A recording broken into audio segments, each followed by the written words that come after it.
Peut-on lire dans le cerveau et faire des prédictions?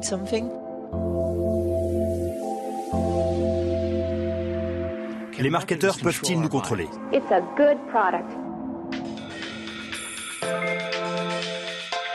On va s'intéresser aux expériences qui sont faites pour essayer de mieux comprendre le comportement du consommateur.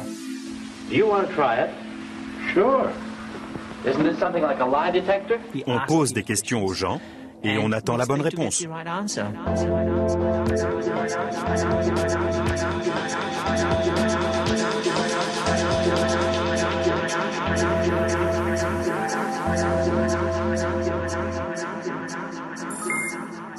Le marketing souffre. Des milliards de dollars sont dépensés dans le marketing.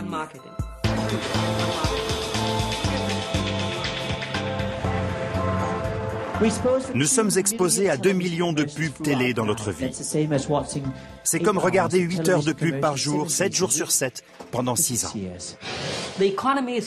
C'est la crise. Chaque dollar dépensé doit faire la différence. Avec le neuromarketing, chaque dollar dépensé dans le marketing est extrêmement efficace. Le neuromarketing utilise les nouvelles techniques d'exploration cérébrale. Et en principe, il n'y a qu'un objectif, comprendre notre subconscient.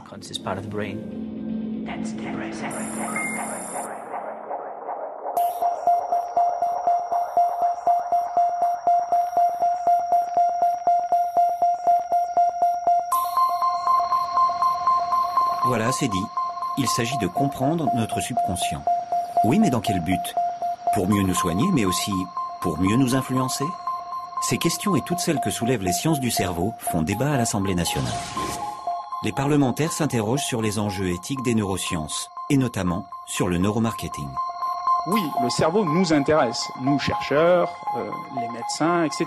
Mais ce qui est nouveau, c'est que notre cerveau les intéresse, et ce sont les publicitaires, ce sont les développeurs de jeux vidéo.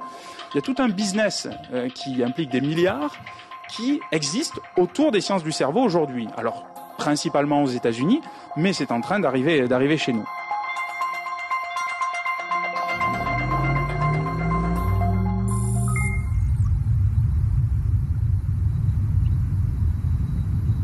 Le neuromarketing, c'est l'utilisation des techniques de neurosciences en complément des techniques classiques de marketing. C'est-à-dire que l'on va essayer de voir comment le cerveau réagit face à de nouveaux produits ou une campagne publicitaire ou la bande-annonce d'un film, par exemple.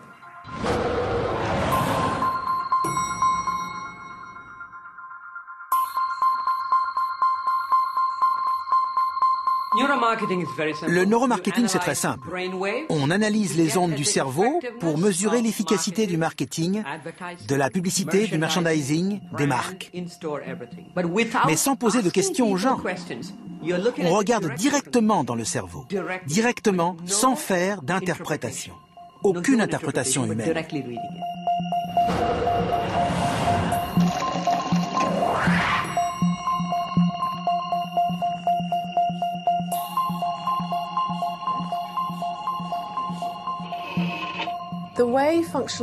Grâce à l'IRM, on peut disséquer le cerveau avec une résolution millimétrique. Ces techniques, qui nous permettent d'observer les processus inconscients qui déterminent nos comportements, nous permettent également d'interroger le cerveau du consommateur et de lui demander ce qu'il veut vraiment. How can industry be sure that what it makes are the things that people really want?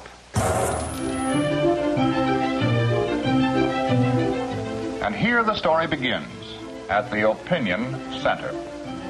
These women are doing research.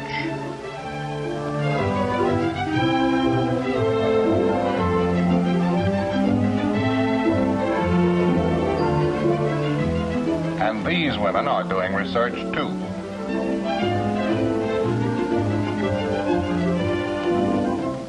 The women you have just seen are not professional researchers. They're simply housewives from all over the country. But all these women are doing research concerned with products for the home.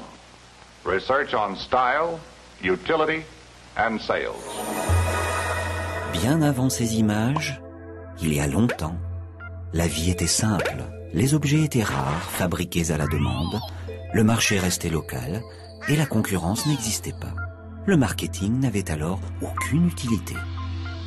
Et puis, Homo industrialis entre dans l'ère de la production et se met à fabriquer les biens en grande quantité. Dès lors, le marché doit s'étendre, la concurrence apparaît. Homo industrialis ne connaît plus son client personnellement. Il fabrique d'abord, il vend après. Tout s'accélère et le marché devient saturé. L'offre est supérieure à la demande. C'est alors la crise, celle de 1929. C'est là que naît le marketing offensif. Recruter des clients et éliminer le concurrent sont indispensables à la bonne marche des affaires. Les outils de communication se multiplient et la marque devient l'étendard du produit. En s'appuyant sur l'étude du comportement du consommateur, il prétend à la rationalité, à la scientificité. Grâce aux questionnaires, aux sondages, le marketing est convaincu d'atteindre son Graal, connaître les préférences des consommateurs. Quand il y a une crise, tout le monde se serre la ceinture. Les gens n'ont pas d'argent. Ils ne sont pas riches. On se sent tous pauvres aujourd'hui, qui que l'on soit. Même Bill Gates se sent pauvre aujourd'hui. On fait très attention à ce que l'on dépense. C'est pourquoi un marketeur doit travailler dur pour nous convaincre que ce qu'il nous vend mérite notre argent, le temps qu'on y passe et l'attention qu'on lui accorde. Oh, I like that one. I prefer that one on the right. I like this one here. Now, how accurate are the Opinion Center findings? Well, so far, they have never been wrong. Il est bien connu que 80 à 90% des produits lancés sur le marché échouent au cours de la première année. Pourtant, des études ont précédé leur mise sur le marché. Il y a donc un fossé entre ce que les gens disent et ce qu'ils font. Il y a de gros problèmes avec les techniques de marketing classiques, avec par exemple des questionnaires ou les groupes de discussion. Les questionnaires sont biaisés, les groupes de discussion peuvent être complètement phagocytés par un personnage qui prendrait le pouvoir sur les autres, d'un point de vue mental ou d'un point de vue de sa personnalité. L'avantage qui est vendu par les gens qui font du neuromarketing, c'est de ne pas passer par la verbalisation. On ne demande pas aux gens ce qu'ils pensent. Prenons Apple, par exemple. Je vous demande ce que cette marque évoque. Vous direz peut-être, Apple, c'est tendance, cool et sexy. Apple, c'est convivial. Et c'est aussi une technologie de pointe.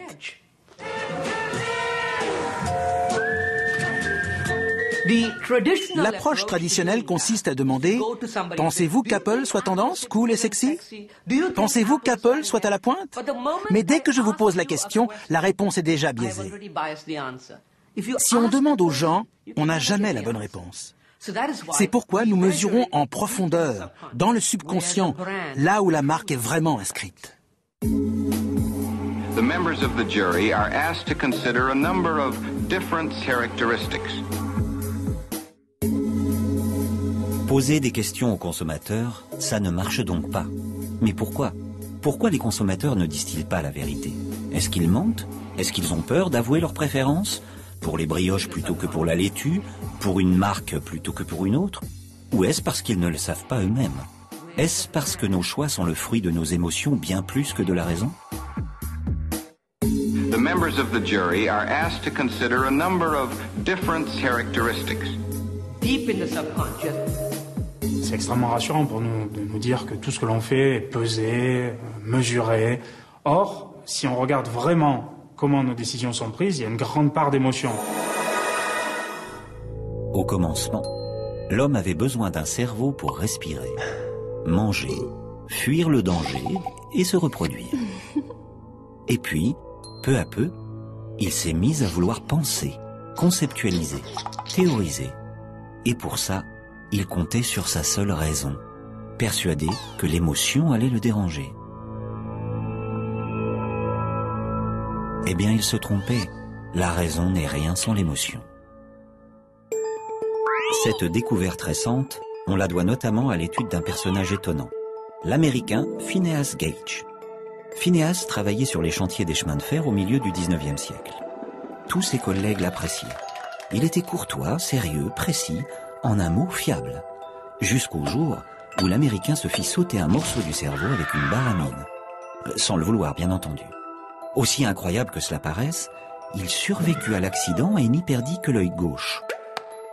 Après une période de convalescence, il reprit son travail et là, patatras. Plus rien ne se passait comme avant. Il s'emportait facilement et n'était plus capable de prendre une seule décision sensée. Phineas fut renvoyé et pendant 12 ans, il ne cessa de changer d'emploi et de pays, laissant toujours derrière lui le souvenir d'un homme infect. Phineas et d'autres gens comme lui ont permis de montrer que le cerveau qui pense, qui calcule, qui décide est le même que celui qui rit, pleure, aime, éprouve du plaisir.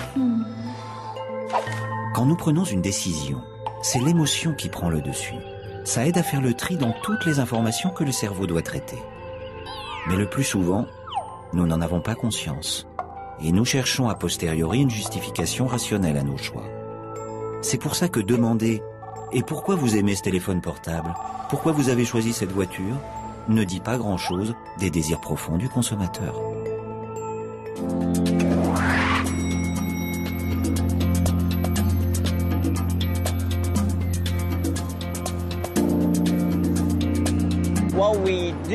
Ce qu'on fait tous les jours est irrationnel.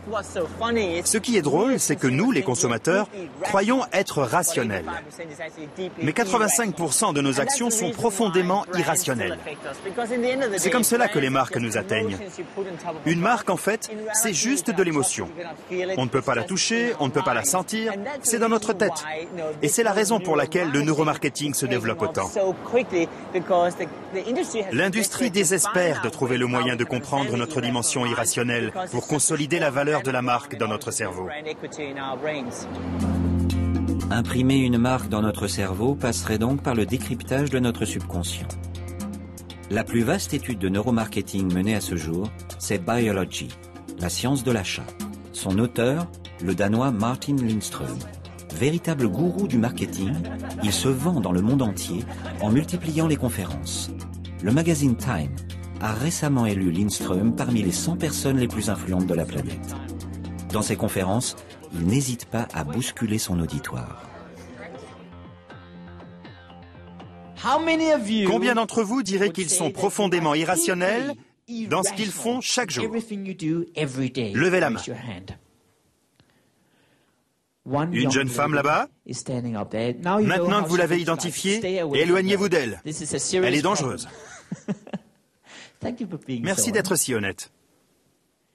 Menteur. Bon, maintenant soyez honnête. Combien d'entre vous touchent du bois? Levez la main. Sans rire, vous n'aviez pas levé la main tout à l'heure. C'est vrai. Pourquoi touchez-vous du bois? Pour avoir de la chance. Comment savez-vous que ça marche? Ça ne marche pas. Bonjour. Avez-vous 5 morceaux de bois à la maison? 5 morceaux de plastique et 5 cailloux? Et les touchez-vous à tour de rôle pour voir ce qui marche? Non. Nous sommes profondément irrationnels tous les jours. Our emotional reactions are involuntary, pretty much automatic. Emotions are centered in the lower part of the brain, the thalamus. The thalamus is not consciously controlled. L'émotion est une chose étrange. Si vous interrogez le propriétaire d'une marque, il vous dira que la photo d'une femme tenant son bébé dans ses bras, c'est ça l'émotion. Pour moi, l'émotion est inconsciente. C'est quelque chose que nous exprimons difficilement, quelque chose qui se produit sans que nous en ayons conscience. Les émotions sont donc l'essence de la marque. I'm beginning to see now how important it is to understand your emotions. Les émotions ont été totalement négligées ces 2 dernières années par le milieu de la publicité, principalement parce qu'on ne savait pas les mesurer.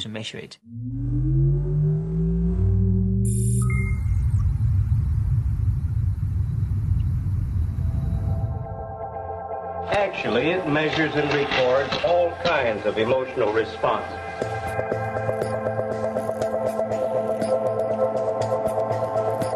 La mesure de l'émotion, c'est ce que cherchent à faire depuis longtemps les psychologues, les médecins, mais aussi les responsables du marketing. Comprendre ce qui nous remue en profondeur, ce qui motive nos choix. Voilà ce que proposent de plus en plus de sociétés de neuromarketing. In this experiment, we see that the skin temperature gradually drops from point 80 on the graph to about 65. This is your captain again. Ici, à Berkeley, la société Neurofocus, l'une des plus grosses entreprises de neuromarketing dans le monde, assure mesurer l'efficacité d'une publicité grâce à l'électroencéphalogramme. On regarde les ondes électriques du cerveau et nous avons 64 capteurs. Chaque capteur contrôle le cerveau 2000 fois par seconde. Donc, en une seconde, on a 128 000 données enregistrées. Imaginez ce qu'on obtient en 30 secondes, en une minute. Ce sont des milliards de données. On mesure ainsi 3 paramètres, et seulement 3 paramètres, mais très précisément. La précision est très importante pour nous, car nous sommes une entreprise scientifique. Avec l'apothèque Casimir, mon chien a le sourire. L'efficacité publicitaire s'appuie ici sur la tendance à la joie. Si mon chien sourit, je souris. Optimisme sur pâté, plus racine de chien sur mètre égale sourire au carré. Pas mal, intéressant.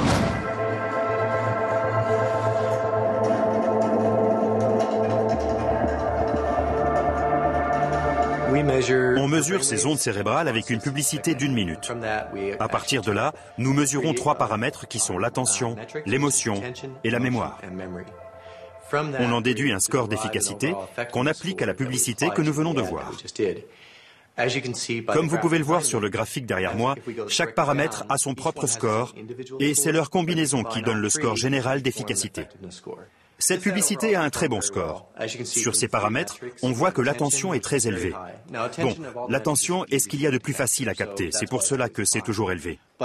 Mais si on regarde la courbe de l'émotion, on voit que ça monte et ça descend. Et c'est ça qu'on veut voir. Une émotion trop forte peut provoquer un rejet. On se fatigue vite de certaines publicités. Donc, des hauts et des bas, c'est bon signe. La dernière mesure est la mémoire. Et c'est la plus difficile à capter. Ici, nous disons que c'est une bonne publicité parce que la mémoire est très élevée dès le début.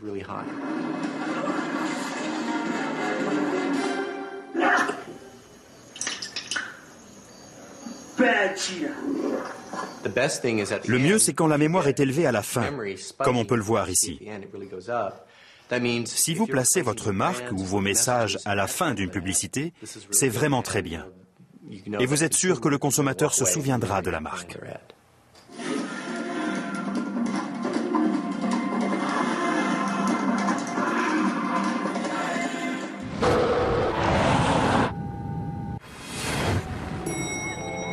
Les sociétés de neuromarketing traquent donc notre mémoire. Mais que disent les scientifiques de son fonctionnement? Est-il si simple à décoder? Et la mémoire de la publicité garantit-elle l'achat du produit? Bonjour, je suis Fabio Babiloni. Enchanté. Alors aujourd'hui, on va faire un enregistrement avec l'électroencéphalogramme. On va regarder ton activité cérébrale pendant que tu regardes un film.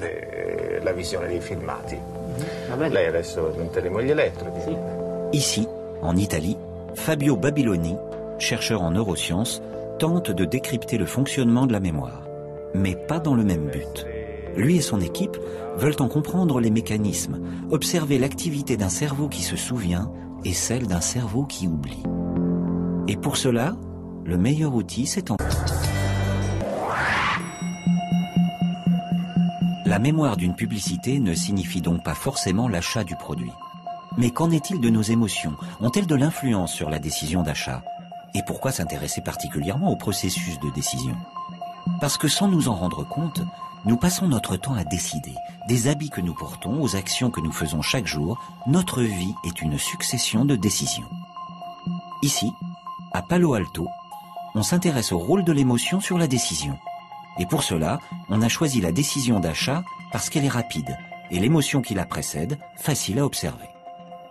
Ce qui nous intéresse, ainsi que d'autres laboratoires, ce n'est pas seulement ce qui se passe au niveau émotionnel avec ce qui nous arrive, comme avoir une bonne note ou gagner $100, mais aussi avant que cela n'arrive, avant de prendre une décision, avant même de s'en apercevoir, est-on dans un état émotionnel? Et si c'est le cas, cela influence-t-il notre décision et notre comportement?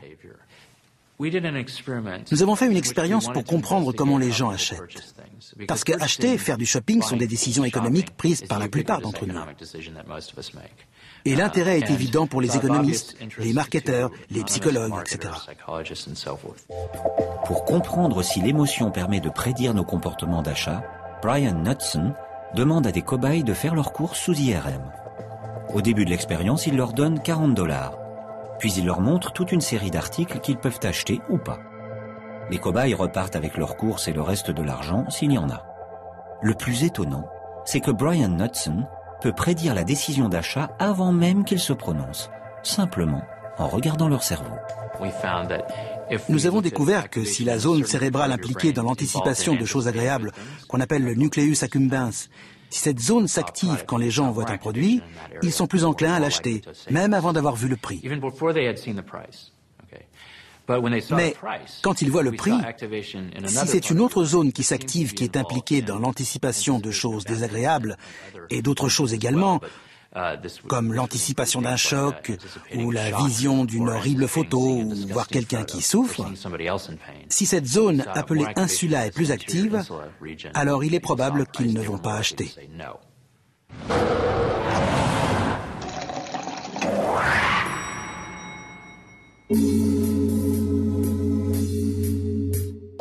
Être ému par une publicité sans souvenir, voilà donc des critères désormais mesurables. Mais est-ce suffisant? Une publicité a-t-elle le même impact, quelle que soit sa place dans la programmation? La société Neurosense, la plus grosse entreprise européenne de neuromarketing, a mené une étude sur l'implication du spectateur lorsqu'il regarde une publicité. Le client de cette étude, la chaîne MTV, veut savoir s'il n'y a pas moyen d'affiner les tarifs des espaces publicitaires en fonction des programmes qui les entourent. Là encore, un cobaye sous IRM regarde une émission, en l'occurrence South Park, entrecoupée de publicités. Where were you the day the tsunami struck? Where were you the night of the Paddington rail disaster? Where were you the day 1 million people fled Sudan? The Red Cross were there, and we're there today around the world for millions of people whose lives have been devastated by crisis. Nous obtenons une image en temps réel. Ce sont les données de David. On peut voir que la vision et la vue répondent bien. Donc l'expérience fonctionne. Nous avons découvert que l'ensemble du cerveau est bien plus actif quand les publicités sont vues dans un contexte pertinent que l'inverse, comme les aires cérébrales impliquées dans la mémoire, l'attention, la compréhension, les traits émotionnels dominants et ainsi de suite. Donc un large éventail de zones cérébrales. Maintenant, si on prend les choses à l'envers, pour chercher les zones actives dans un contexte non pertinent, voici ce que nous voyons. Pas grand-chose. Et pourtant, ces résultats correspondent aux mêmes stimuli. Il y a donc intérêt à faire attention au contexte de programmation et on peut mesurer dans ce contexte également la quantité de mémoire utilisée en fonction de la pertinence du contexte. Cela montre l'avantage de placer la publicité au bon endroit au lieu de se ruiner pour la mettre en prime time dans un contexte qui ne serait pas pertinent. Mais n'était-ce pas évident qu'une publicité pour la Croix-Rouge au milieu de South Park serait mal perçue? Oui, ça paraît évident. Mais comment le mesurer? Il faut des mesures objectives pour faire changer la pratique des annonceurs, même si cela semble relever du bon sens. Mais malgré tout, la publicité reste globalement très mal placée en prime time.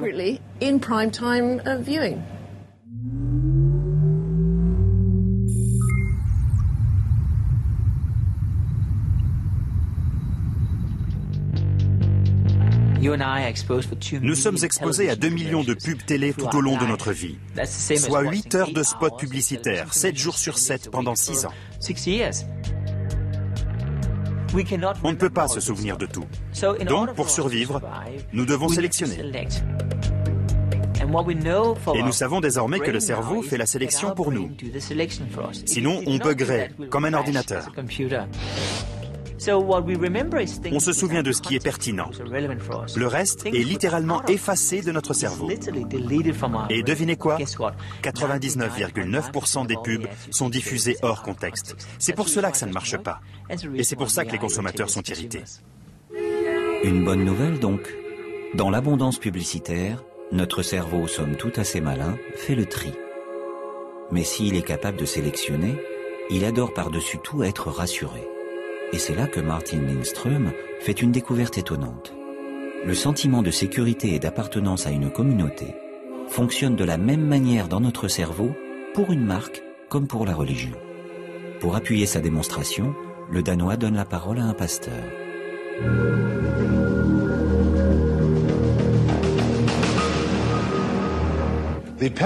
Une église et une marque ont de nombreux points communs. D'abord, la fidélité. Les gens font un choix et ils éprouvent ce joyeux sentiment de fidélité vis-à-vis de ce choix. Quel qu'il soit, un choix reflète une préférence. Il crée un sentiment de bien-être, quelque chose qui nous délivre. Il y a un lien évident entre une marque, au sens religieux, et une marque au sens commercial. C'est un lien psychologique, mais aussi spirituel.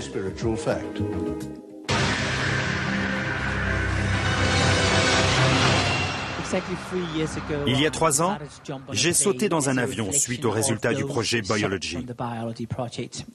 Je voulais comprendre ce qui rendait la religion si puissante. Je ne dis pas qu'il faut créer une religion. Je dis que nous devons apprendre d'elle.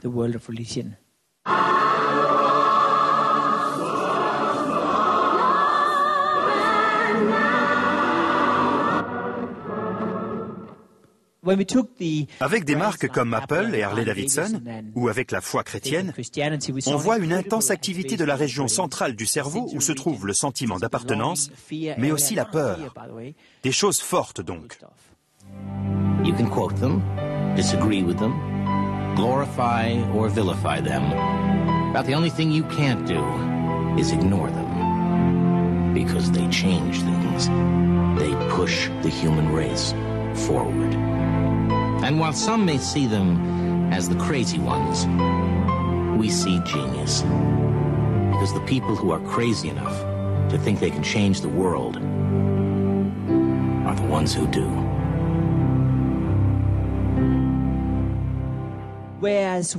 Par comparaison, des marques comme BP ou Microsoft ne provoquent aucune activité dans cette région du cerveau. Ça, c'est intéressant. Cela nous montre que si la religion est là depuis 2 ou 3 000 ans, ce n'est pas une coïncidence. Il y a des choses qui influencent notre comportement. La peur est si présente dans le monde où l'on vit qu'il n'est pas étonnant que les marques s'en servent.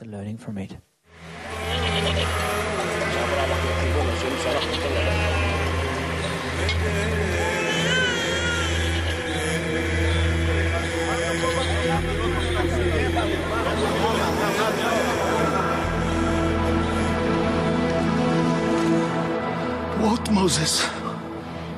We are fucking lost.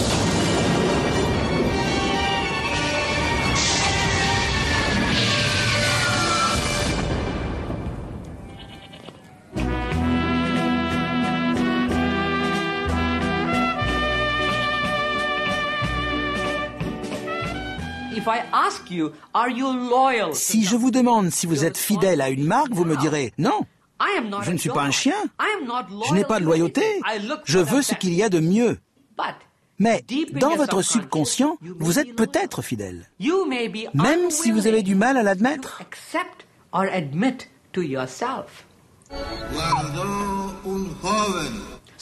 Donc on ne vous demande pas, on vous dit juste « Écoutez, vous allez voir des mots sur un écran pendant une demi-seconde.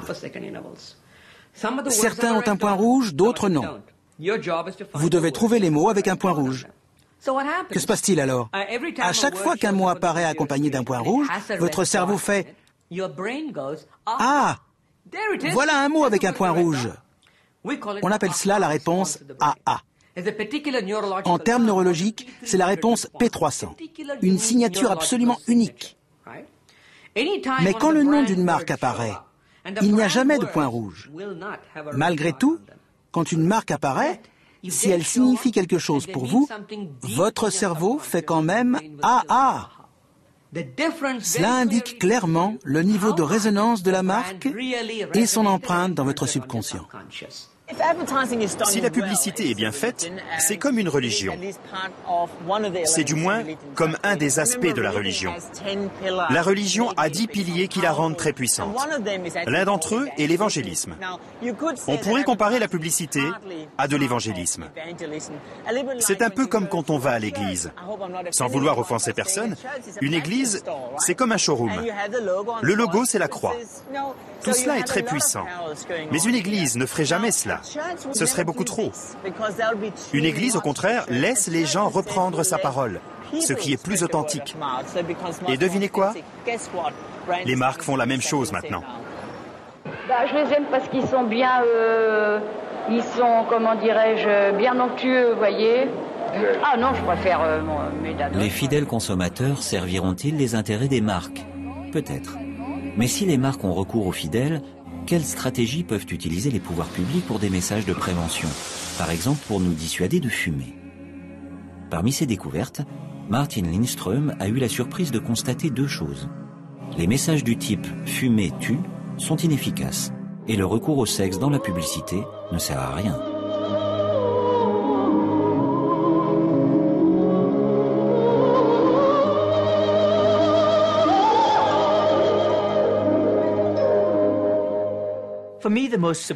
Nous avons fait deux découvertes surprenantes.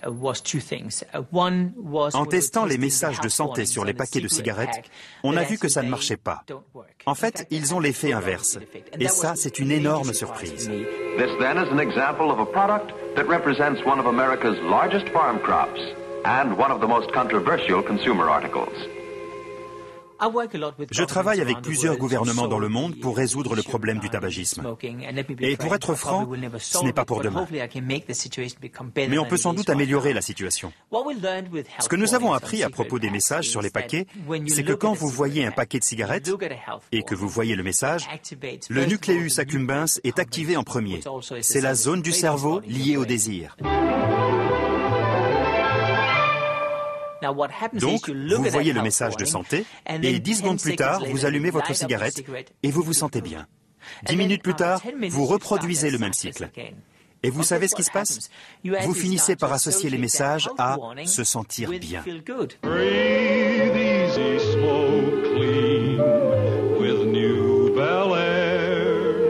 Ce que nous voulons faire, c'est inverser la tendance. Déconnecter le lien entre le message de santé et se sentir bien. Pour ça, il faut changer le format des messages en permanence. Un jour, le paquet est blanc. Un autre, il y a du texte. Le troisième jour, c'est une image. Le quatrième, le paquet est rouge. Vous changez la couleur, vous changez le format tout le temps pour déconnecter le lien entre le réflexe pavlovien et le message de santé. Voilà le genre de conseil que je donne. Et qu'en est-il du sexe, ce ressort si souvent utilisé par la publicité?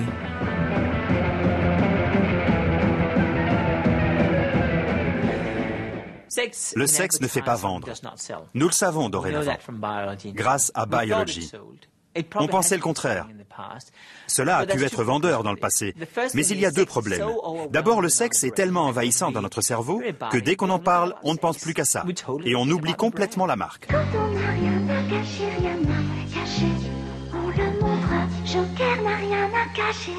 Joker n'a rien à cacher, rien à cacher. Joker 100%, juste oui, rien à cacher. Joker. L'autre problème, c'est que de nos jours, le sexe est accessible partout. Cela prend 2 minutes en se connectant sur Internet. Le sexe n'est plus entouré de mystère comme il y a 10 ans. C'est pour cette raison qu'il n'attire plus l'attention. Rappelez-vous cette campagne en France il y a longtemps, où une femme sur une affiche promettait chaque semaine d'en montrer un peu plus.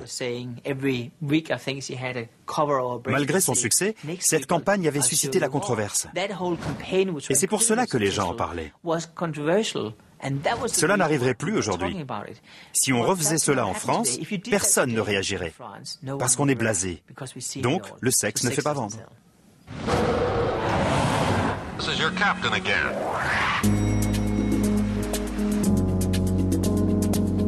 S'il est inutile de s'adresser à nos pulsions sexuelles, il est en revanche primordial de parler à nos sens. L'ouïe, l'odorat sont encore trop négligés par la publicité. Et la raison, prétendent certains, serait liée à l'évolution de l'espèce humaine. Car malgré toutes ces années d'évolution, certains de nos instincts primitifs l'emportent encore et toujours. Il paraît que c'est la faute à notre cerveau reptilien. D'aucuns font de cet argument la base de leur commerce. C'est le cas de la société Salesbrain, qui propose des formations à la vente. Bonjour. Et si vous pouviez créer la bonne perception dans le cerveau de vos clients?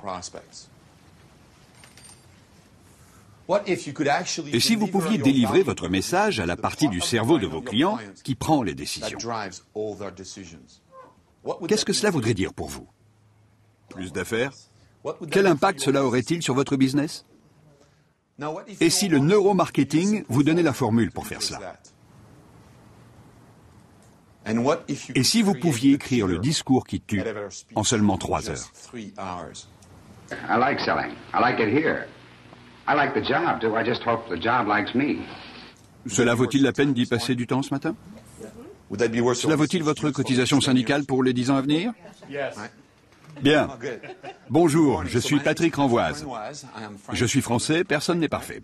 Comme vous le savez, j'ai passé ma vie dans la vente et le marketing. Mais je n'ai jamais été satisfait des formations que j'ai reçues. J'ai donc inventé ma propre méthode. Voici ce que j'aimerais faire avec vous aujourd'hui. J'aimerais vous donner un aperçu de ce que nous savons sur le fonctionnement du cerveau. On aide les entreprises à appuyer sur le bouton d'achat dans le cerveau de leur audience. La méthode Salesbrain, elle s'adresse à tout le monde, puisque le modèle, c'est le modèle de l'influence. Donc, aussi bien à des gens qui vendent un Airbus qu'à des gens qui vendent une centrale nucléaire, qu'à des gens qui vendent des yaourts, ou même qu'à une mère de foyer qui essaye d'influencer son fils pour qu'il parte à l'école à l'heure. Je vais résumer avec une diapo ce que nous savons du processus de décision. Comme vous pouvez l'imaginer, c'est évidemment très simplifié, mais pour le marketing et la vente, c'est très efficace. Donc, voici ce que les neuroscientifiques ont découvert grâce à l'IRM et d'autres techniques pour étudier le cerveau. La gâchette dans le cerveau, c'est en fait le haut du tronc cérébral et la partie qui unit les 2 hémisphères. Dans la littérature médicale, on appelle ça le cerveau primitif. On dit parfois le cerveau reptilien ou encore le système limbique. Peu importe comment vous l'appelez, l'important, c'est que nous utilisons la plus ancienne partie de notre cerveau pour prendre toutes nos décisions. Il y a une bonne et une mauvaise nouvelle.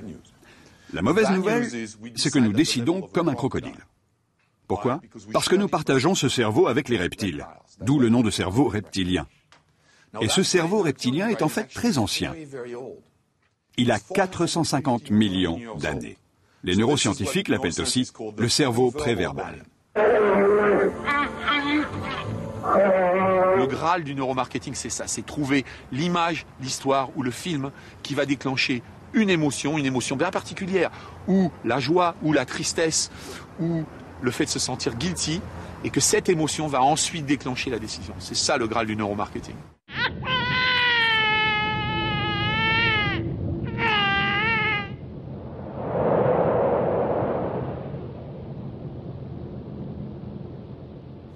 Comment aller au-delà des mots pour exprimer votre valeur ajoutée?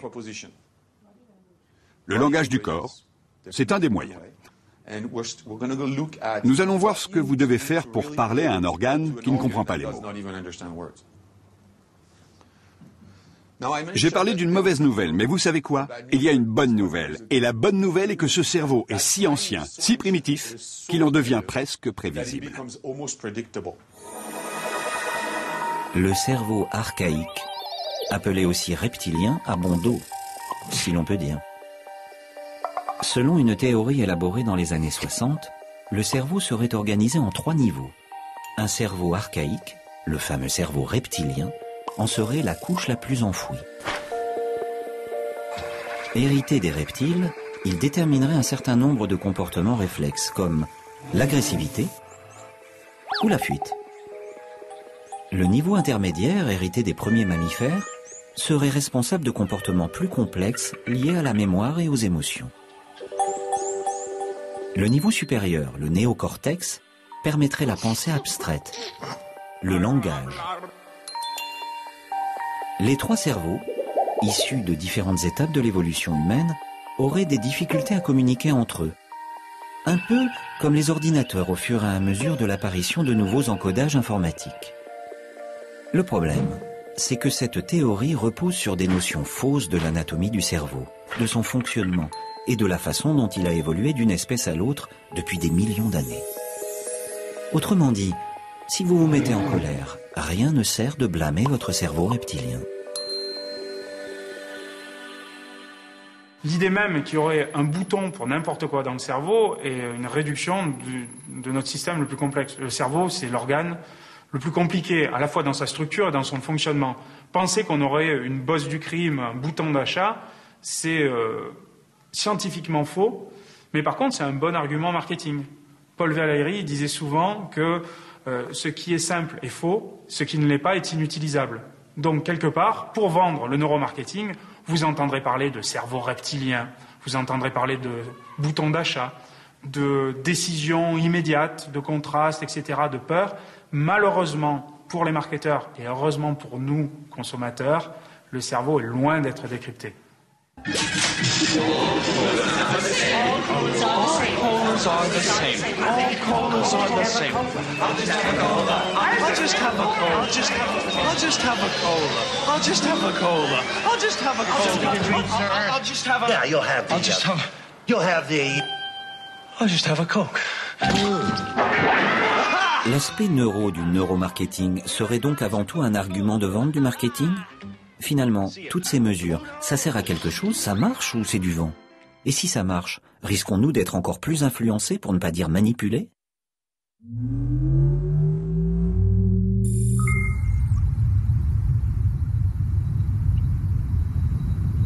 En aucun cas aujourd'hui, un marketeur honnête va vous dire « j'ai la réponse absolue, la publicité qui marche à 100% grâce aux neurosciences ». Tout ce que nous savons sur le cerveau est surestimé par les investisseurs et les industriels. D'un autre côté, il serait hypocrite de dire que ça ne marche pas, que ça ne sert à rien. Aujourd'hui, on est dans un cas où, si on vous parle d'apprentissage à la lecture ou de soigner certaines pathologies, les neurosciences aident. Et on est d'accord pour dire que ça apporte des éléments. Alors, si ça apporte des éléments pour ce type d'études qui vont dans le sens du bien public, entre guillemets, ça aide aussi à comprendre le comportement du consommateur. Nous n'avons rien à voir avec la manipulation. Nous nous contentons de mesurer. Nous ne faisons pas de publicité, ni rien de subliminal. Nous n'allons même pas dans cette direction. Personnellement, je ne vois pas l'intérêt économique qu'il y aurait à utiliser les données de l'imagerie ou les données psychologiques, y compris celles des panels de consommateurs, pour manipuler les consommateurs.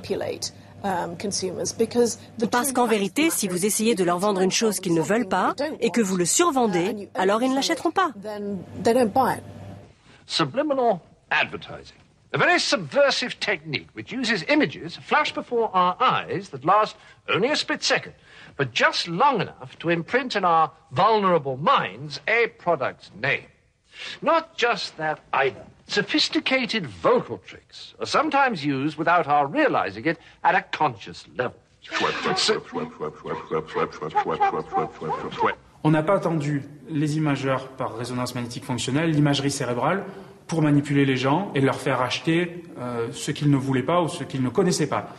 C'est le propre du marketing et de la psychologie appliquée aux consommateurs que de l'influencer, de le manipuler. On peut jouer sur les mots, mais en gros de lui faire adopter, de prendre des décisions qu'il ne voulait pas prendre. Les neuromarketeurs s'intéressent à ces techniques car ils se disent « Ah, voilà un désiromètre et je vais pouvoir manipuler tout ça ». C'est une façon simpliste de penser le fonctionnement du cerveau. This is the perfect project for you. This is the perfect project for us. Les gouvernements devraient fixer les limites de ce qui est autorisé ou non. Une bougie peut donner de la lumière. Une bougie peut brûler un immeuble. Il faut être prudent quant à l'usage de la bougie et ne pas blâmer la bougie. C'est difficile d'en contrôler les applications. D'un autre côté, c'est la responsabilité des scientifiques de donner leurs résultats au public et d'en expliquer les usages possibles. J'ai confiance en l'espèce humaine pour faire ce qu'il y a de mieux avec ce nouveau savoir. Je prends le pari que plus nous en saurons sur nous-mêmes, meilleurs nous serons. Pour le consommateur, c'est une bonne nouvelle. On ne peut pas installer de boutons d'achat dans le cerveau. Et Dieu merci, on ne peut pas contrôler les esprits ou lire dans les pensées.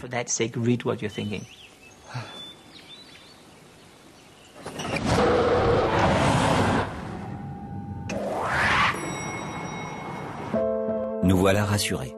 La science, en particulier celle des neuromarketeurs, a ses limites. Pas question de lire dans les pensées. Pour le moment, oui, mais à l'avenir. En fait, le décodage de nos pensées a déjà commencé, ici, à l'université de Pittsburgh, sous la direction du professeur Marcel Just.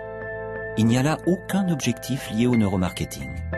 L'équipe de Marcel Just travaille principalement sur le langage et notamment sur l'autisme.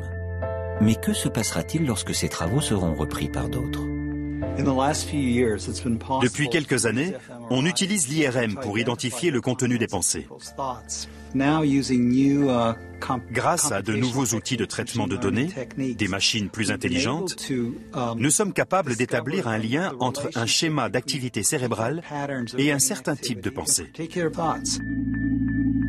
How you doing, Justin? Are you ready to get started? Okay, then. It's about 5.5 minutes long. So just stay as still as you can. Here we Marcel go. Just et son équipe ont mis au point un logiciel capable de reconnaître des mots auxquels on doit penser sous IRM, comme téléphone, camion. Des mots que l'ordinateur devine en regardant l'activité du cerveau. I think the word is apartment. Il a trouvé. C'est ça. C'est un 10 sur 10. Dans un test à 2 choix, il a fait un score parfait. Cela veut dire que quand nous pensons à une chaise, à une pomme, à un marteau ou n'importe quel objet physique, il se passe des choses semblables dans nos cerveaux.